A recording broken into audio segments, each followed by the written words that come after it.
The loan officer I'm about to talk to has seen his business grow by leaps and bounds. Last year, he closed over 20 million. This year, he's going to close over 30 million, and this is in a down market. Now, he knows he has more room to grow, but he's struggling with something that many producers see as they grow their business. And what is that? Managing a team. So I talk with him on how to build his team the right way, how to get the information in his head into his team's head, and how to set it up so that he can scale his business forward. All of this on the next segment of the Loan Officer Hotline. Hey everybody, DJ Christofferson, Loan Officer Hotline, and I got a awesome guy here, Steve, who's out in Florida, who's rocking it, Founders Club for his company, growing his business exponentially, and he's doing it in a down market. But just like any good loan officer, any good branch manager, is that they want to keep growing, they want to keep expanding, and they want to do it without killing themselves. And that's the thing. And that's also the big thing. Many people think that if you want to grow your business, that it means that I have to work 120 hours a week in order to do that. And that's one option, but there's other options to do it too. And Steve, I know, is in the middle of scaling his business, his team, and all of that. And so I'm happy to have him on here. Steve, how's it going, brother?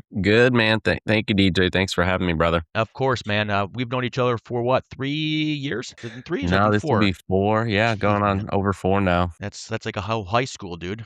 Whole Yeah.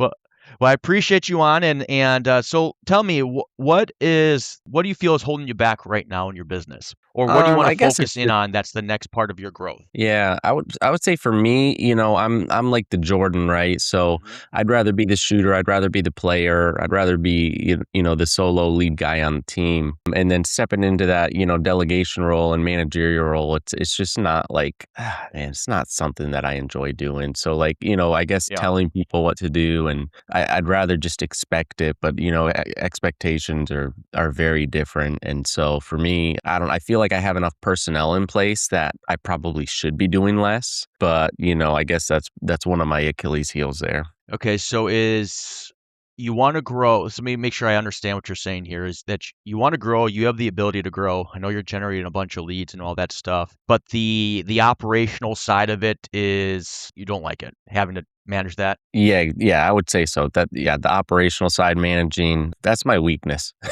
Yeah, and that makes sense because I talk to a lot of loan officers. I know, obviously, myself being one, is that as we grow our businesses, I feel weird that you can't see me with the cameras here, so I appreciate you bearing with me, my tech issues. Okay. Is that as loan officers, especially early on in our career, we have 2 main jobs. Now, I don't know your entire path, but this is generally speaking for most loan officers is I got to generate the business, and then I got to be part of it to close the business and operationally. And then as you grow, you get yourself an LOA and all of it, and that gets you a little bit more room in order to grow a little bit more, but that only has so much capacity for mega growth or big growth. And where do you want to take your business to? Let me ask you that, because that's going to help with this. Yeah, I'm going from 22 million last year to over 30 this year, so I'm happy with the growth side of it. The problem is, with my name being on the thing, I don't think it's something I want to hand off to other loan officers. I'd still rather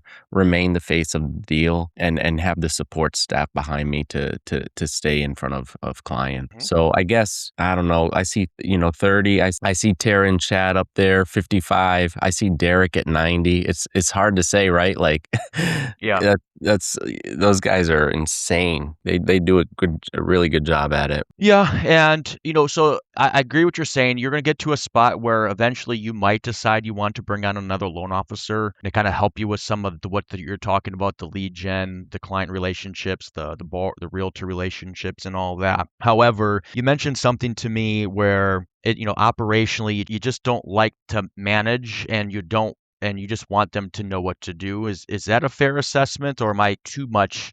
No, no, Saying going that's too far in that statement? I think that's fair. Sometimes I get frustrated and I'm like, look, just let me do it.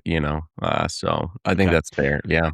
All right, cool. And just so you know, you're not alone in that. I know that sounds like a cliche comment, but it's actually very true, especially for us loan officers. And you're in this stage of your business that I would call, and others would call it in other industries, the swamp. And where you're closing enough business, you're making good money, and you want to grow, and you see the potential, but you might not feel like you're in a spot financially where you can hire somebody to take over that side of the business for you. And what I mean by that is, let me take my marker here and let me know if you can see it, is, you have yourself here, you have all your business, business that you come in, you Mm. have your ops, and then you have which then you have as part of is also your team.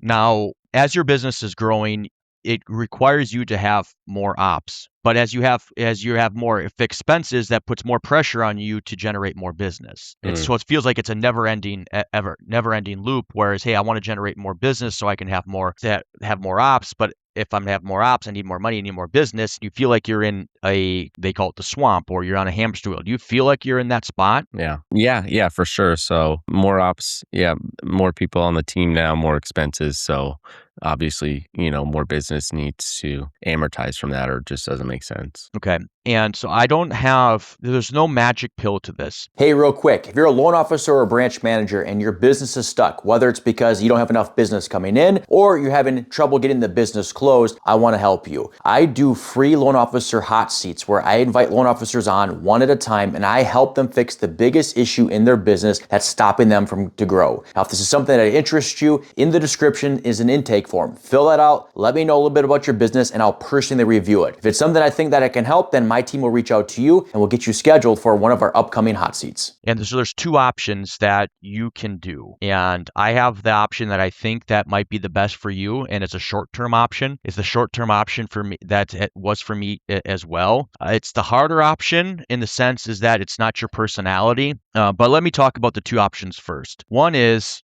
so put a line here, is one, you hire an ops manager. Now, the problem with the hiring an ops manager is it's very expensive, right? Is that you can get somebody that knows their stuff individually, but to know somebody or find somebody that has experience in all of those things is managing, training, staying on top of them, making sure everybody's on top of their game, the SLAs, the service level agreements that you have for them. Hey, when this comes in, I want this turnaround at this certain amount of time and all of it. It's expensive, right? So it's a lot of money. Mm. But this is the ultimate goal, right? This is the ultimate goal is where you can get somebody in there and then they're taking 90% of that. And then you're only coming in 10% of the time for something that they don't know or didn't realize. But you will end up having a mechanism where, this is you again, is where you come in the 10% of the time, but you have a system in place where you then transfer that knowledge. So 90 becomes 95, 99. There would never be a spot in most cases where it's 100%. The goal Mm. though is to, if they're at 80, is to get them to 85 to 90 and then so on and so forth. So then your time in the ops managing that spot goes lower and lower and lower, right? Does that make sense? Mhm. Mhm.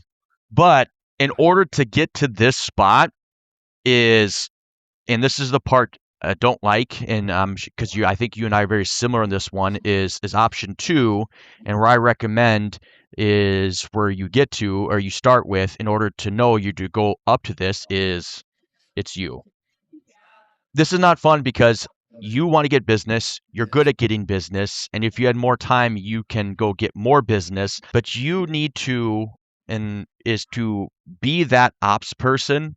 In order to be that ops person, you need to create SOPs, so standard operating protocols, and this is where you take the knowledge that you have when you come into a situation where you're documenting everything. Everything that comes in, record it, document with AI. It makes it simple. Like you can take a video. Let's say Mm. you're showing them how to do something, and you obviously you can apply this to whatever situations you have. Take Mm. it, get the transcript, put it through Claude, ChatGPT, and then it will spit out your SOPs for that. Mhm. And every time you run into a scenario, instead of just doing it, which is what you're going to need to do at some point, is that okay, I'm going to do it, but I'm going to leverage it. So now I can push my team back to the SOP and retrain them to go to the SOP first before they come back to you. So Mm. everything that you do. And that could even be the same thing with your team, your LOAs, they're doing. Hey, when you register a loan, I want you to record what you're doing. So if you're sick and I need somebody else to do it, they're going to the SOP first before they come to me. Yeah. Giving a simple example of this. Chris and I, obviously you know Chris, we do this with everything that we do is we are the first to do it. We document it. And I don't know if you've seen any of my recent ads so far recently. I have some new ones coming out. And part of it requires to have, it's basic, but it's simple, is that I need to update something every single day at a certain time, and it's manual work. And it's simple enough, but it needs to be done. It needs to be done right. Otherwise, it could screw everything up. We're doing it first. We created an SOP for it. We shared it with the person that's going to be doing it. We monitor them doing it. And then it's going to be, is once we see them do it a few times, is then we let it go, is that, okay, they should have it right. If they have a problem, refer back to the SOP. If that for some odd reason doesn't work, then they come back to us. And the goal is that instead of me and Chris doing it every single day, is that maybe we jump in once every 2 weeks, once a month, if ever, or maybe we do it to update it. So you create the SOPs, but then the other thing is, and this is the part I hate the most, and nobody likes these, at least from a sales perspective, we don't like it. We want to go hunt, is have a regular cadence of a meeting. And what this creates is it creates accountability. It creates relationships. So let me talk about these two here. And it also creates a feedback loop. So accountability. So you have your files, and you're going through you're going through what you're expecting, where we're at on this, and okay, what's happening on this particular file? Well, you have X, Y, Z. Happens. Okay, well, why is Y happening? Why did we miss this contingency date? What's going on? Well, it's because I was doing this or that. Like for instance, creating an order of priorities. An issue in our business is that at any given moment, you could have 10 things happen to you at once. You could have a borrower call in, hey, I need to get pre-approved. You could have a file coming out, I have new conditions that need to get chased. I have this that comes out, whatever it is. And then is I got 5 things or 10 things that just hit me. These are the order that I give priority to. Even in the sense of like you have 2 borrowers that reach out to you, and they both need a pre-approval. Okay. But let's take it a step further. When is that person shopping? Well, this person's going this afternoon. The second person is going on the weekend. Well, tomorrow's the weekend as we're recording this, but let's say it's in a week, right? Well, you know that the first one should be touched first, and we have to work on that one first, is because of the order of priorities. Most staff, they don't know that kind of stuff. Yeah. They don't know it unless we explain it to them, we give it to them, and then they have an SOP is what takes priority. Yeah. Does that make sense?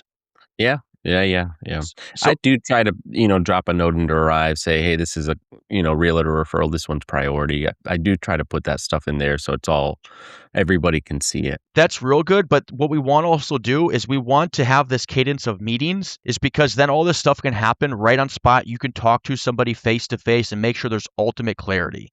And then also, as we're doing it, you record your meetings, you transcribe your meetings, and those meetings then help also fill your SOPs. And so one of the things that's going to help you get there the fastest is through these meetings and recording everything that you're doing. It seems slow at first, but it starts to build up momentum pretty quickly. It's like you're in Florida. What do you know about snow? If I would take a snowball and I would start rolling it down the hill, it starts to pick up momentum, and it gets bigger and bigger and bigger, and it becomes unstoppable. It's the same thing is once you start creating these cadences. So I like meetings face to face. When I say face to face, obviously Zoom, because unless they're people in your office, helps create that accountability. It helps build this relationship. Because like it or not, people want to do a good job at their job, but they want to do an even better job for somebody they feel connected to and they feel relationships with. And that's a hard thing for me, because that stuff doesn't, well, even myself, it matters. But as a person that's more type A, I'm going to go get business. I'm like, just get it done. Just do it. Right. Yeah. And I'm there with you. Yeah, and so that's the hard thing for me, is that relationship thing. But I realize there's other areas in my business, well, let's look at it from a sales, is that I've put the focus on developing the relationship because I know I need to do it. If I want to get business from a realtor, is that I need to build a relationship with them in order to do that. Right. If I want to get the best out of my employees, I need to build a relationship with them. Now, it doesn't mean that I know everything about them and I'm, all that kind of stuff. I think there's levels to that sort of thing. but where they feel connected. And when they feel connected, they work harder. I have some employees on my calling service is that they feel so connected and appreciative of what we've done for them and helping them build their careers and getting better, or they're making more money than they ever have. And they'll just come in on the weekend and start pounding the phones. They don't need to do it, but they want to do it. And yeah, they get financially benefit from it, but it started from the relationship. They want to do well. They want to do well and they want to grow. Yeah. The other big thing is feedback loop. And this is the part where obviously you're doing correcting, but you let them share. And this will happen not be as much as time goes, but what's preventing them from stopping their job, from doing what they're doing? And this is where you find out. And a lot of times it's order of operations of what they need to do, when they need to do it, what takes priority, or simply, I just didn't know you wanted this or that. And you could say as well, I put a note in the system, or I did that, and those are all good. It's better than what a lot of loan officers do. But this will allow you then to create, going back to your SOPs, and saying, guys, are we hitting our SOPs? Are we hitting our timelines on these things? If not, why not? And if it's something, and that's going to give us clarity, is it a coaching, training, teaching thing, or is it a competence thing? Okay, I need to teach you how to do it. Or is it just that I don't really care and I shouldn't be here? And I found, oh, sorry, go ahead. No, I was saying, so like, I'll just give an example, because some of this stuff is like common sense, like I want you to use your brain for, but you know what I mean? Sometimes that's hard. Maybe that comes with the SOP. So example, I'll be at a closing, right? And we're getting a new contract in. Title company's not on the first page of the contract. And so rather than, or the title company name is there, right? But the email, or there's no email contact for it. So rather than just going to Google, right? Look up this title company. Okay, pick up the phone. I paid the phone bill, right? Yes. Okay, I paid the phone bill. You pick up the phone. Oh no, what happened? Am I still here? Yeah. Okay. Yeah, I hear you. Call them. Hey, who can I send this title request over to? I want to get a preliminary seat. I want to get your fees so that we can disclose this properly. But no, it'll be like 3 hours gone by waiting on a response. Do you have the email for this title company? It's like, really? Come on. Well, with something like that, obviously it's very simple. And in the way I look at it, okay, I'm going to just slow down 1 second in my mind, because my first inclination is how dumb can you be, just to be blunt. But the second thing is, okay, this is what you do in this case, or what do you think this, I'll give you a story here in a second, but what do you think would be some options you can do here if this runs into it? Well, I could do X, Y, Z. Okay, here, I want you to do X. Next time you run into this, you need to do X. Right. And that becomes the procedure. And like, I have an employee, she's worked for me for years and she's really smart.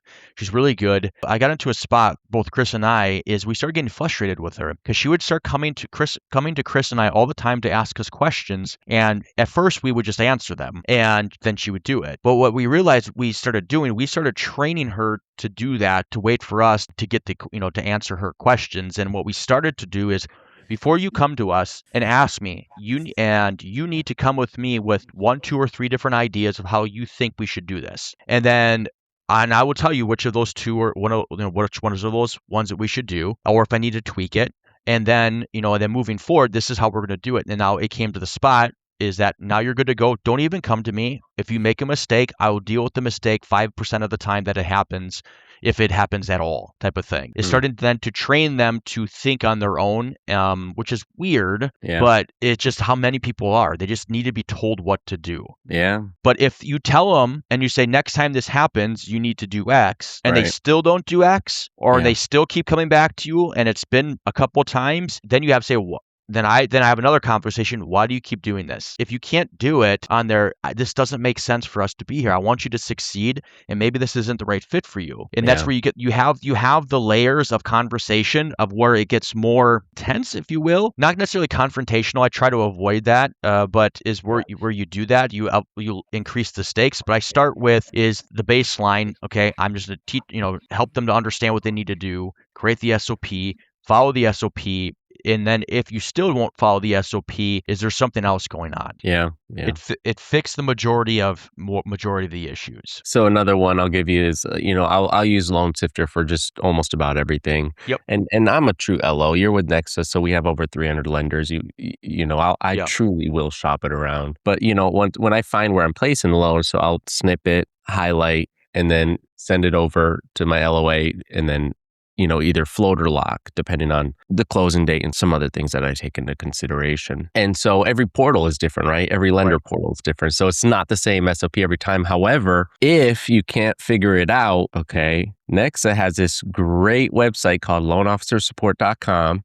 And you can click on the tab here. It says lenders, and then you can type in the name of that lender, and then you can click on that lender, and then you can see who our account executive is, and you can click on our account executive, and boom, you now have their phone number and email. So who should you be going to?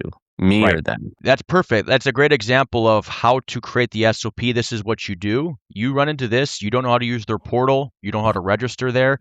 When you run into that, is here are the steps that you do, follow it. Next time it happens is that you might even want, like, once you create that SOP and you put that procedure into place, is test them. Say, maybe you'd pick a lender 100% is different and saying doing it, and just to see if they follow the SOP. And because if they don't follow, if you put the SOP into place and they still are not following it, or not doing it, they're coming back to you, I don't know what to do, so I waited, then we have a desire problem from the person, or just a competence problem. But if it's that I create the SOP, you follow the SOP, and if you say, okay, if you have trouble with it, like you have an issue with it, okay, come back to me with it. But I need to know you're putting the effort in, because if I can work with effort and put people that are willing to try, I can't work with somebody that is not willing to put that in there. That's not possible. Right. But it's boring work. That's the problem. It's boring work, and it's frustrating. I'm thankful that and grateful that Chris, he creates a lot of this stuff for us. But before I had Chris, I had to do these things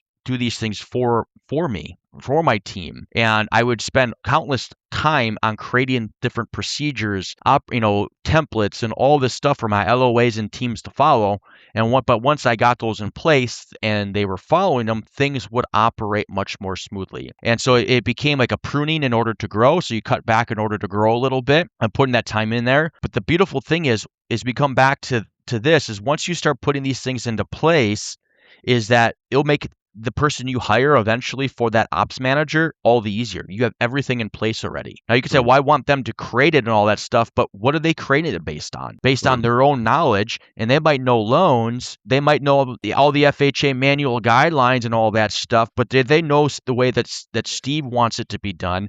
Do they know all the different lenders that you use? I like using this lender because of XYZ. They don't know that stuff. They might know the technical things, but they don't have the nuance that you do. And if you get your nuance, which is one of the things that makes you special as a loan officer and grow, and why you grew 50% in a down market, is because you have the nuance. And your goal is to get what's in your head, that nuance, into a repeatable system, so that you can plug and play anybody in there, and you can get the person that you hire for ops eventually to run your plays. It's going to make it all the easier, all the better. And the simplest way to do it, especially with AI, is record everything you do, take the transcripts, run it through AI, and helps you put those things together. Awesome. What do you think how much more do you think your business would grow if you were able to get some of that stuff off of you? Man, substantially. 25% maybe? 25%, so 30, they would take you to almost 40. So 10 million, and with your comp, think of that dollar amount. That dollar amount that you would be able to increase by putting these procedures into place, that's your motivation to do it. And you'll see is that once you start getting that direction, you're going to have the funds in order to hire the person to take over. Yeah, because that looks a lot more attractive. I mean, other than the dollar signs I see up there. Right. And then the thing is, once you see the dollar signs, like why we hire people is for a few reasons. One is for us to scale, right? In order to scale, but for some people, it's I'm buying back some of my time, and not necessarily always to put it back into the business. Sometimes I'm buying back time simply so I can have time with my wife and my kids. I'm in the spot, and I'm sure you are too in different ways, is that should I do it myself or should I hire somebody to do it? I'm getting a deck built. I could build the deck myself, right? Yeah. It'd be cheaper for me to build it myself financially, right? But how much time is that going to take away that I'm in the summer going to, instead of build, that I take away from my wife and my kids to do it, right? But then I look at cutting the grass, is that, okay, I could do the same thing for cutting my grass, but I'm going to do that one is because it allows me to relax. I can an hour cutting the grass on a lawnmower, and it shows my kids that sometimes you have to work, because I have no idea where my kids what they're going to do for a living as they get older, right? So I want to teach them is that you just can't buy your way out of everything, of course.